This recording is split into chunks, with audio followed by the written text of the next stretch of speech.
Hi, this is Cezanne Poetess. Thank you for joining me on this journey of self-discovery.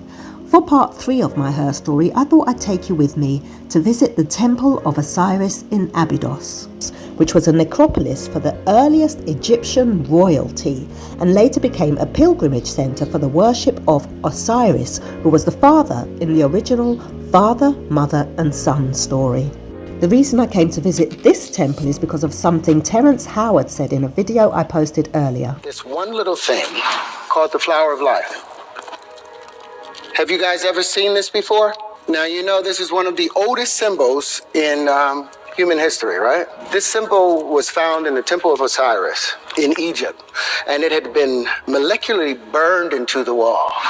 And it's 6,000 years old. So I thought, since I'm in Egypt, let me come and see for myself. I'm in the process of remembering who I am, which means putting myself back together again. And where better to do that than in Egypt, the land of my ancestors. Originally it was called Kemet, which means land of the blacks. So here we are at the Temple of Osiris, and you can clearly see that the engravings look just like me, well, us, if you identify as the descendant of a Kemetic dynasty. Because you know they tried to rewrite our history and tell us we were just the descendants of slaves. Well, the writing's on the wall. And I don't know who the blue people are. If you know, let me know in the comment below. And what's that thing on his head? Looks like a hairdryer. But then it's connected to something. It's like, is it a device? Did they even have electricity in those days? But I came to look for the flower of life, remember? Remember who you are. So I'm here looking high and low for this flower of life. I can see these stars on the ceiling. I remember seeing some similar in a temple in Cairo as well, the one where I lay down inside the sarcophagus. But these are definitely my ancestors. I mean, look at the size of their feet. And look, he has a cobra coming through his forehead, symbolizing an active third eye. As for these ones, I'm trying to figure out whether these are men with man boobs or women with beards. Either way, they're definitely my ancestors. And they're holding the blue lotus flowers. I'll explain the significance of this later on in this vlog series. So I'm still looking for this flower of life. I'm pretty sure my ancestors wouldn't have put all that effort into engraving the walls and left the ceilings plain. In fact, these concrete slabs look like they're hiding something to me. I remember once in an ayahuasca ceremony seeing the flower of life all over the ceiling. Anyway, let's keep looking.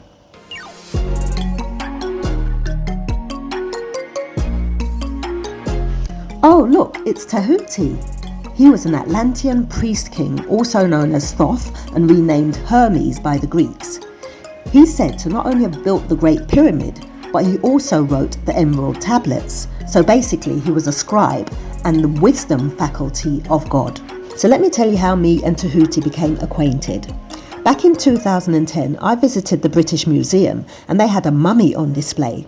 While I was looking at it, I could feel this energy coming from it, pulling me towards it. When I got home, something said to me to put Tahuti on my altar. Back then, I didn't even know who Tahuti was, nor did I know anything about doing altar work. But I printed off a picture and found online and put it on my mantelpiece. I started channeling all this wisdom from ancient Kemet. That's why I keep telling you that 46,000 words of my novel were channeled. And through the story, Tahuti helped me trace my ancestry back to ancient Kemet. And now look where I am. I would never have guessed I would have ended up here when I started this journey. Anyway, I'm still looking for this flower of life. After about an hour of searching high and low, I decided to ask one of the Arab guys who works there to take me to the flower of life. Little did I know that the guy was going to take me on a wild goose chase. I followed him through all these corridors and I was still seeing my ancestors all over the walls.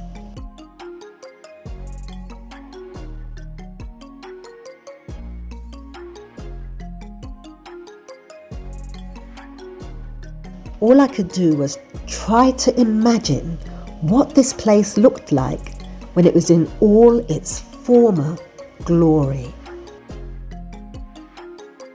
He leads me out of the temple of Osiris and takes me to this outside area that's been cordoned off. He points down below to show me where this flower of life is supposed to be molecularly burned into the wall. Now, does this look anything like the original one? By now, I'm fuming.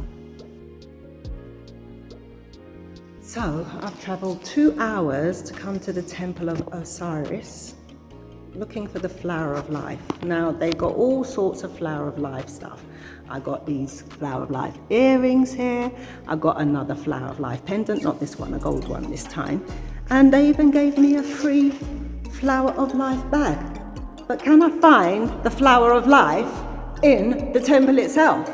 They showed me something outside, and I'm sure that's not the one that Terence Howard and Billy Carson were talking about.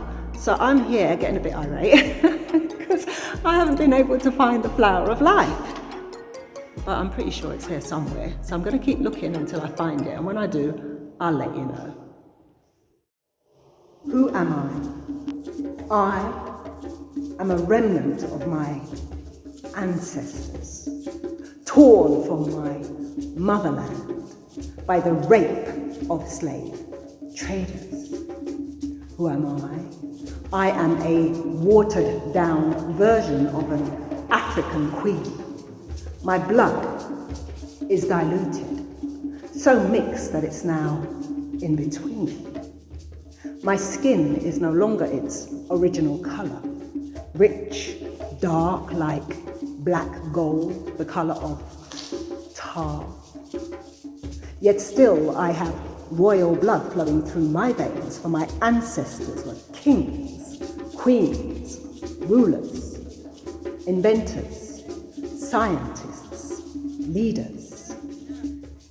I am the descendant of a Kemetic dynasty, and I radiate my inner divinity. Who Am I features in Year 2 of Journey of a Sister. Click on the link below to listen to the audiobooks free on this channel, to purchase your paperback, and if you're a Kindle Unlimited member, borrow the ebooks from Amazon's lending library free.